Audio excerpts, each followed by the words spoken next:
आज हम verb to have का फ्यूचर टेंस रूप, शैल हैव का प्रयोग, सामान्यतः सब्जेक्ट आई वी तथा विल हैव का प्रयोग अन्य सभी प्रकार के सब्जेक्ट के साथ पास होना, रखना के अर्थ में ओनरशिप, स्वामित्व, पोजेशन, आधिपत्य बताने के लिए फ्यूचर टेंस में करेंगे। अगर आप अभी तक चैनल को सब्सक्राइब नहीं किए हैं तो प्लीज चैनल को सब्सक्राइब कीजिए, बेल आइकन को प्रेस कीजिए, क्योंकि यहाँ पे जो भी कंटेंट प्रोवाइड किया जाता है ये कहीं और आपको नहीं मिलेगा।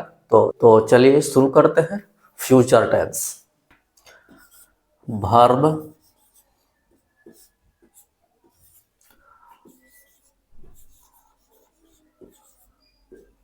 टू हैव का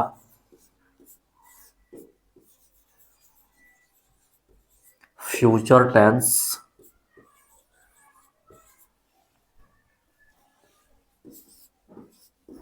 रूप शैल हैव का प्रयोग सामान्यतः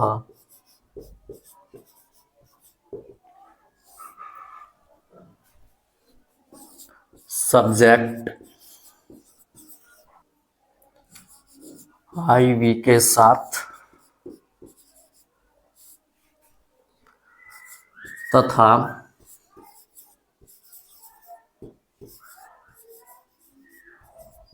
विल हैव का प्रयोग अन्य सभी प्रकार के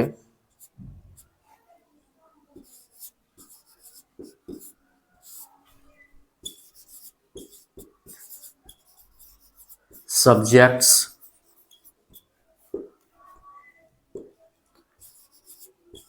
के साथ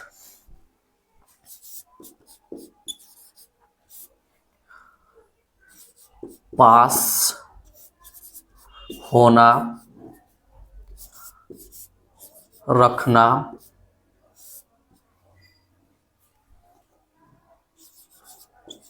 के अर्थ में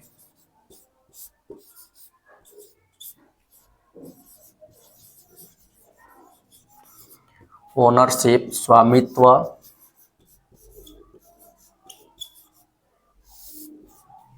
या पोजेशन,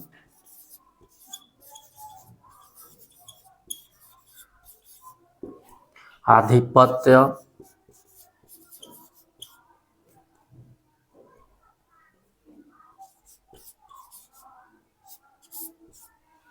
आधिपत्य का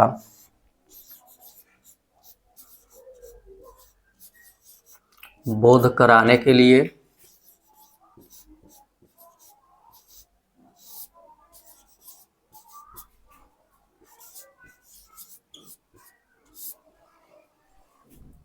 फ्यूचर टेंस में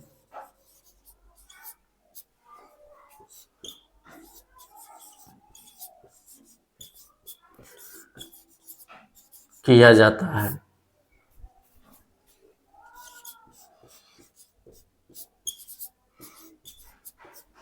ठीक है, यही रूल्स है। क्या है?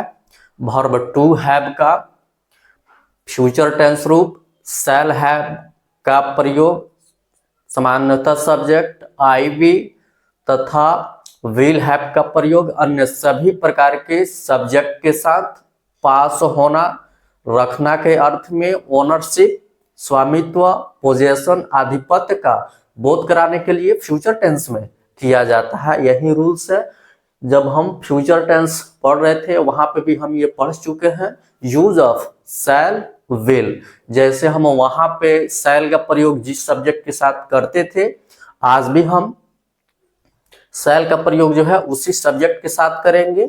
विल का प्रयोग जैसे हम उस समय सब्जेक्ट के साथ करते थे, यहाँ भी वैसे ही हम विल का प्रयोग उसी सब्जेक्ट के साथ करेंगे। केवल इसमें डिफरेंस ये होगा कि यहाँ पे शैल विल के बाद हैव लगा होगा, क्योंकि ये जो हम सेंटेंस पढ़ेंगे यहाँ पे पोजेशन का बोध होगा। यहाँ पे स्वामित्व या पोजेशन बताने के लिए हम यहाँ पे हैव का प्रयोग करेंगे शैल विल के बाद। बाकी जो भी शैल विल का हम प्रयोग फ्यूचर टेंस में पहले पढ़ चुके हैं, वही प्रयोग हम उन्हीं सब्जेक्ट के साथ यहाँ पे भी करेंगे। तो चलिए इसे एग्जाम्पल से समझते हैं।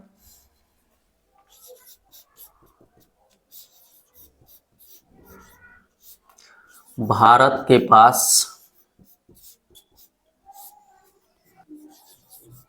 खाद्य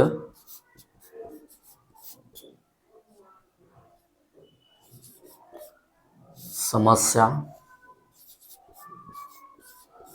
होगा। तो हम कैसे पहचानेंगे कि कोई सेंटेंस जो है फ्यूचर टेंस में है और वहां पे पोजेशन का बोध हो रहा है? तो देखिए, जब भी होगा, होगी, होंगे, रखेगा, रखेगी, ये सब होगा तो इससे हम समझ जाएंगे कि जो ये सेंटेंस है फ्यूचर टेंस में है और यहाँ पे पोजेशन का बोध हो रहा है, ओनरशिप का बोध हो रहा है। देखिए यहाँ पे भारत का जो आधिपत्य है, पोजेशन है, ये खाद्य समस्या के साथ बताया जा रहा है। तो इससे ये पता चल जाता है कि ये जो सेंटेंस है पोजेशन वाला सेंटेंस है, यहाँ पे वर्ब टू हैव का हम प्रयोग करेंगे और अंत में गा गेगी रहे तो ये वर्ब टू हैव का फ्यूचर रूप शैल हैव और विल हैव का हमें प्रयोग करना होगा। ठीक है, तो चलिए पढ़ते हैं अफर्मेटिव सेंटेंस। रूल्स नंबर 1 पढ़ेंगे, अफर्मेटिव सेंटेंस।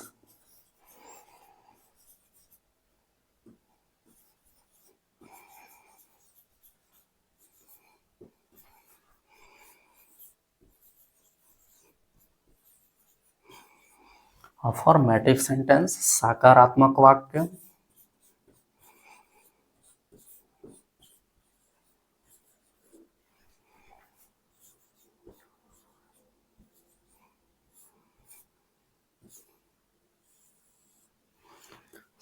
इसका रूल्स होता है subject plus shall will plus have plus complement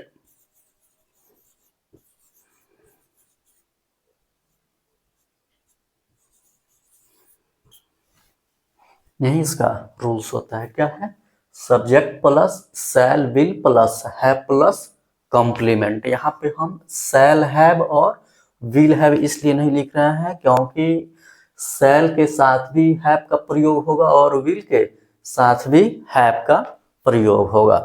ठीक है, तो यहाँ पे कंफ्यूज नहीं होना है कि यहाँ पे लिखा हुआ है शैल हैव और विल हैव, तो यहाँ पे केवल शैल और विल लिखा हुआ है।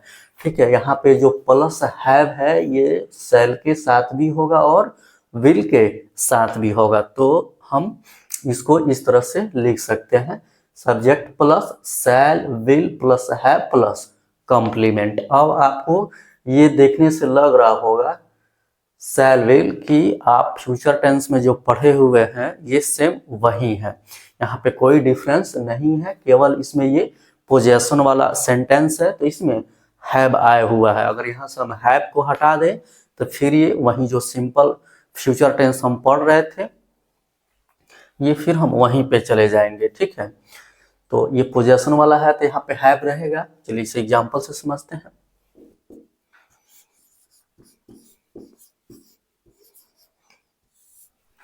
भारतीय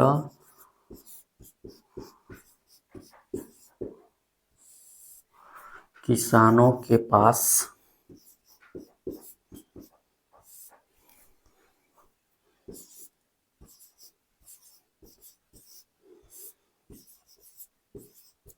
खेती के लिए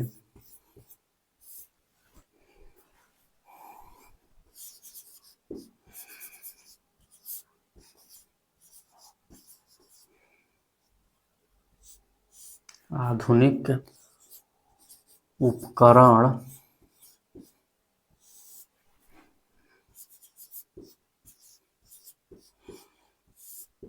होगा।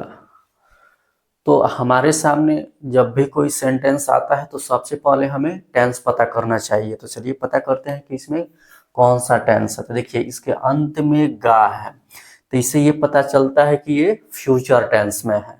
ठीक, और जो सेंटेंस है उसके बनावट के आधार पे हम ये पता करते हैं कि यहाँ पे पोजेशन का बोध हो रहा है। तो देखिए क्या है कि भारतीय किसानों के पास खेती के लिए आधुनिक उपकरण होगा। यहाँ पे भारतीय जो किसान है उनका अधिकार जो है ये आधुनिक उपकरण के साथ बताया जा रहा है। तो इससे ये पता चलता है कि यहाँ पे पोजेशन का बोध हो रहा है। यहाँ पे हम वर्ब टू हैव का प्रयोग पढ़ रहे हैं और ये फ्यूचर टेंस है, तो वर्ब टू हैव का फ्यूचर टेंस रूप शैल हैव और विल हैव का प्रयोग यहाँ पे हम मेन वर्ब के रूप में पढ़ेंगे। इसके जस्ट बाद हमें टाइप्स ऑफ सेंटेंस पता करना चाहिए कि किस सेंटेंस में है। तो इसके लिए हमें सेंटेंस को अच्छे से रीड करना होगा। क्या है सेंटेंस? भारतीय किसानों के पास खेती के लिए आधुनिक उपकरण होगा। ये सेंटेंस जो है इसमें इस स्टेटमेंट को एक्सेप्ट किया जा रहा है, स्वीकार किया जा रहा है। तो जिस स्टेटमेंट को स्वीकार किया जाता है वह स्टेटमेंट अफर्मेटिव होता है। तो यहाँ पे ये सेंटेंस भी अफर्मेटिव है। जैसे ये पता चले कि ये सेंटेंस अफर्मेटिव है, इसका जो भी रूल्स होता है हमें याद आ जाना चाहिए। क्या है रूल्स इसका? Subject plus shall will plus have plus complement, यही अफर्मेटिव सेंटेंस का रूल्स होता है।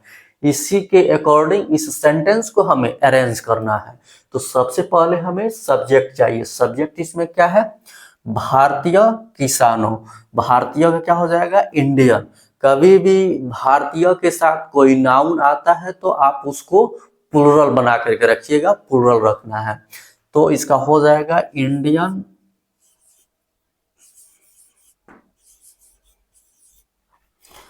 फार्मर्स देखिए उसके बाद शैल विल। तो हम जब फ्यूचर टेंस पढ़ रहे थे वहां पे भी हम पढ़ चुके हैं कि किस सब्जेक्ट के साथ किसका प्रयोग होता है। एक और बार रिकॉल कर लेते हैं कि subject first person I we के साथ शैल का प्रयोग होता है, subject second person you and third person he she it they and singular number and plural number के साथ विल का प्रयोग होता है। तो यहाँ पे जो सब्जेक्ट है ये थर्ड पर्सन प्लूरल नंबर है, तो थर्ड पर्सन प्लूरल नंबर के साथ विल का प्रयोग होता है। तो यहाँ पे होगा विल, उसके बाद शैल विल हो गया, उसके बाद हैव। ये पोजेशन वाला सेंटेंस है, यहाँ पे अधिकार का बोध हो रहा है तो यहाँ पे हैव का प्रयोग होगा। ठीक है, उसके बाद है कॉम्प्लीमेंट। जब भी कॉम्प्लीमेंट आए हमें रुकना है और सेंटेंस को अच्छे से रीड करना है और पता करना है कि कॉम्प्लीमेंट क्या है। तो इसमें कॉम्प्लीमेंट क्या है? खेती के लिए आधुनिक उपकरण, यही इसमें कॉम्प्लीमेंट है। तो देखिए उपकरण जो है ये सिंगुलर काउंटेबल नाउन है और इसके पहले किसी न्यूमरल एडजेक्टिव या एक का प्रयोग नहीं हुआ है। तो यहाँ पे आप फ्री हैं, आप चाहें तो ए एन का प्रयोग कर भी सकते हैं और नहीं भी कर सकते हैं। लेकिन अगर आप कोई जनरल सेंटेंस को बनाते हैं, जैसे हमने पोजेशन के पहले जितने भी सेंटेंस पढ़े हुए हैं, ये प्रेजेंट टेंस में हो, पास्ट टेंस में हो, फ्यूचर टेंस में हो या आर्टिकल्स में हो या पोजेसिव केस ऑफ नाउन हो या डिमॉन्स्ट्रेटिव एडजेक्टिव या डिमॉन्स्ट्रेटिव प्रोनाउन हो, वहाँ पे हम जितना सेंटेंस पढ़े हुए हैं सब में अगर किसी सेंटेंस में सिंगुलर काउंटेबल नाउन आता था और हिंदी में एक नहीं भी लिखा हुआ होता था, फिर भी जब उसका हम इंग्लिश ट्रांसलेट करते थे तो उसमें हम सिंगुलर काउंटेबल नाउन के पहले ए एन का प्रयोग करते थे। ये कंपल्सरी था, अगर नहीं करते तो सेंटेंस गलत हो जाता। लेकिन जो पोजेशन वाले सेंटेंस होते हैं उनमें अगर हिंदी में एक या किसी न्यूमरल एडजेक्टिव का प्रयोग नहीं हुआ है तो आप फ्री होते हैं, आप चाहे तो वहां पे ए एन या किसी न्यूमरल एडजेक्टिव का प्रयोग कर भी सकते हैं और नहीं भी कर सकते हैं, सेंटेंस गलत नहीं होता है। तो चलिए यहाँ पे आप फ्री है, कर भी सकते हैं और नहीं भी कर सकते हैं। चलिए हम कर दोनों तरह से बना लेंगे। यहाँ पे जो ये उपकरण है ये सिंगुलर काउंटेबल नाउन है, और सिंगुलर काउंटेबल नाउन के पहले ए एन का प्रयोग हो जाता है, अगर आप चाहें तो कर सकते हैं। अब देखिए यहाँ पे ये तो पता चला कि ए एन होगा, लेकिन ए होगा कि एन होगा, तो इसके पहले जो एडजेक्टिव है उसके प्रोनाउंसिएशन से पता चलता है कि यहाँ पे ए होगा कि एन होगा। क्या है? आधुनिक। आधुनिक का होता है मॉडर्न। मॉडर्न जो है ये म से शुरू हो रहा है, और म जो होता है कंसोनेंट होता है, और कंसोनेंट के पहले ए का प्रयोग होता है, तो ये होगा कि मॉडर्न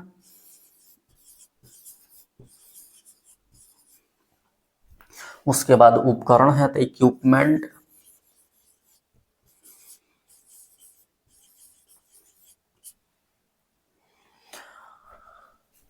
खेती के लिए तो फॉर कल्टीवेशन,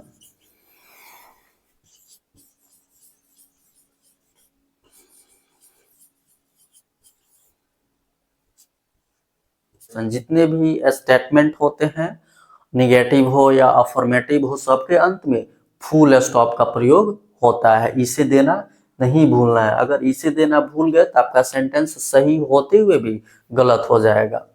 ठीक है, चलिए इसे कुछ और एग्जांपल से समझते हैं।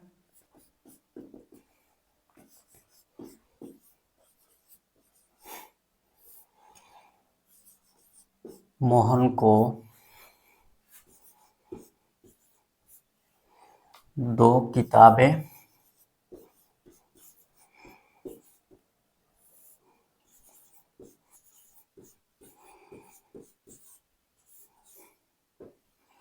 कोई भी सेंटेंस है तो सबसे पहले हमें पता करना है कि किस टेंस में है। तो देखिए इसमें गी है, तो इसे ये पता चलता है कि ये फ्यूचर टेंस है, और जब हम सेंटेंस पढ़ेंगे तो उससे पता चलेगा कि यहाँ पे पोजेशन का बोध हो रहा है। जैसे मैं बोलूं कि मोहन को 2 किताबें होंगी, यानी कि मोहन का जो अधिकार है ये किताबों के साथ बताया जा रहा है। तो ये जो सेंटेंस है पोजेशन वाले हैं, और हम यहाँ पे वर्ब टू हैव का फ्यूचर टेंस रूप शैल, हैव और विल हैव का प्रयोग पढ़ रहे हैं। इसके जस्ट बाद हमें टाइप्स ऑफ सेंटेंस पता करना होता है, तो उसके लिए सेंटेंस को अच्छे से रीड करना होगा। क्या है सेंटेंस? मोहन को 2 किताबें होंगी। यहाँ पे हम ये एक्सेप्ट कर रहे हैं कि मोहन को 2 किताबें होंगे, तो ये सेंटेंस अफर्मेटिव है। जैसे ये पता चले कि ये सेंटेंस अफर्मेटिव है, इसका जो भी रूल्स होता है हमें याद आ जाना चाहिए। क्या है रूल्स इसका? Subject plus shall will plus have plus complement. तो चलिए इसमें लिखते हैं। सबसे पहले हमें सब्जेक्ट लिखना है। सब्जेक्ट क्या है? मोहन। मोहन प्रॉपर नाउन है, इसलिए इसको कैपिटल लेटर्स लिखना है, मोहन। उसके बाद शैल विल, तो हम ये जब फ्यूचर टेंस पढ़ रहे थे वहां पे भी हम ये पढ़ चुके हैं कि किस सब्जेक्ट के साथ किसका प्रयोग होता है। तो यहाँ पे जो मोहन है ये थर्ड पर्सन सिंगुलर नंबर है, और थर्ड पर्सन सिंगुलर नंबर के साथ विल का प्रयोग होता है, तो होगा विल। उसके बाद हैव, फिर कॉम्प्लीमेंट। कॉम्प्लीमेंट क्या है इसमें? 2 किताबें। ये किताबें जो है ये प्लूरल नाउन है, और इसके पहले न्यूमरल एडजेक्टिव 2 का प्रयोग हुआ है। तो सबसे पहले जो न्यूमरल एडजेक्टिव है इसका प्रयोग करेंगे 2, और ये किताबें का हो जाएगा बुक्स, और अंत में फुल स्टॉप। इसे देना तो नहीं भूलना है, अगर इसे देना हम भूल गए तो फिर सेंटेंस हमारा गलत हो जाएगा। चलिए इसे एक और एग्जांपल से समझते हैं।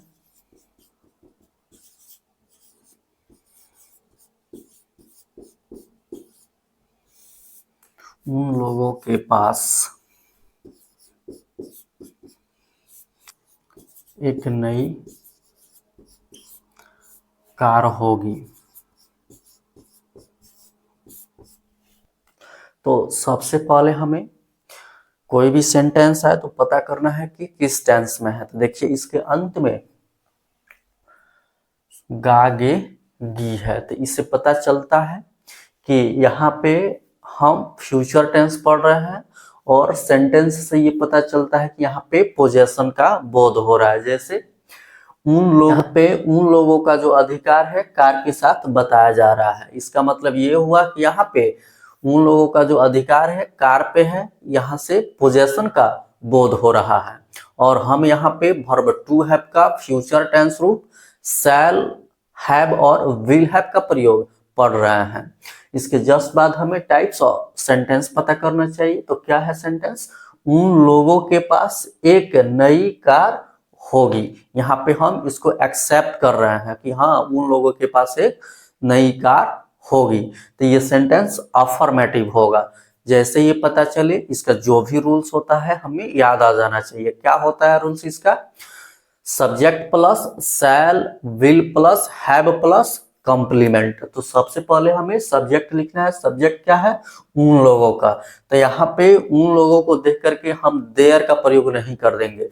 जब हम वर्ब टू हैव पढ़ना शुरू किए थे तो वहां पे हम ये पोजेशन वाले सेंटेंस में एक ही इंग्लिश के कितने हिंदी मीनिंग हो सकते हैं उन सभी को हम वहां पे पढ़ चुके हैं। अगर आप नहीं पढ़े हैं तो प्लीज जा करके उस प्लेलिस्ट को देखिए, वहां से आपको पता चल जाएगा कि एक ही इंग्लिश सब्जेक्ट के बहुत सारे हिंदी मीनिंग हो सकते हैं। तो यहाँ पे उन लोगों का भी दे ही होगा। उन लोग रहे या उनके रहे या उनको रहे, सबके लिए दे ही होगा। तो यहाँ पे होगा दे। उसके बाद शैल, विल। यहाँ पे दे जो है थर्ड पर्सन प्लूरल नंबर है और थर्ड पर्सन प्लूरल नंबर के साथ विल का प्रयोग होता है। तो विल, उसके बाद हैव, फिर कॉम्प्लीमेंट। कॉम्प्लीमेंट क्या है? एक नई कार। इस कार के पहले एडजेक्टिव का प्रयोग हुआ है और इसमें एक का भी प्रयोग हुआ है। और यहाँ पे कार जो है सिंगुलर काउंटेबल नाउन है। यहाँ पे एक दिख गया, इसका मतलब है इसके बाद जो नाउन है ये सिंगुलर काउंटेबल नाउन है। अगर सिंगुलर काउंटेबल नहीं होता तो इसके पहले एक का प्रयोग नहीं होता। ठीक है, तो चलिए यहाँ पे एक है तो इससे ये पता चलता है कि यहाँ पे हमें ए एन का तो प्रयोग करना है। अब ए होगा कि एन होगा? तो देखिए इस कार के पहले जो एडजेक्टिव है, इस कॉम्प्लीमेंट में जो पहला शब्द है नई, इसी के इंग्लिश के प्रोनाउंसिएशन से पता चलेगा कि यहाँ पे ए होगा कि एन होगा। नई का क्या होगा? न्यू। इसका प्रोनाउंसिएशन न से शुरू हो रहा है, जो क्या होता है एक कंसोनेंट होता है और कंसोनेंट के पहले ए का प्रयोग होता है। तो होगा कि अ न्यू कार। और अंत में फुल स्टॉप, क्योंकि ये क्या है एक स्टेटमेंट है, ये हमें ध्यान रखना है। तो ये अफर्मेटिव सेंटेंस समाप्त हुआ। नेक्स्ट लेक्चर में हम नेगेटिव सेंटेंस को पढ़ेंगे और ऐसे ही एग्जाम्पल से समझेंगे। लेक्चर अच्छा लगा हो तो शेयर कीजिए, लाइक कीजिए, कमेंट कीजिए, चैनल को सब्सक्राइब कीजिए, बेल आइकन को प्रेस कीजिए ताकि कोई भी लेक्चर आए तो सबसे पहले आपके पास पहुंचे। हमारे साथ बने रहने के लिए आप सभी को बहुत बहुत धन्यवाद। Okay, thanks.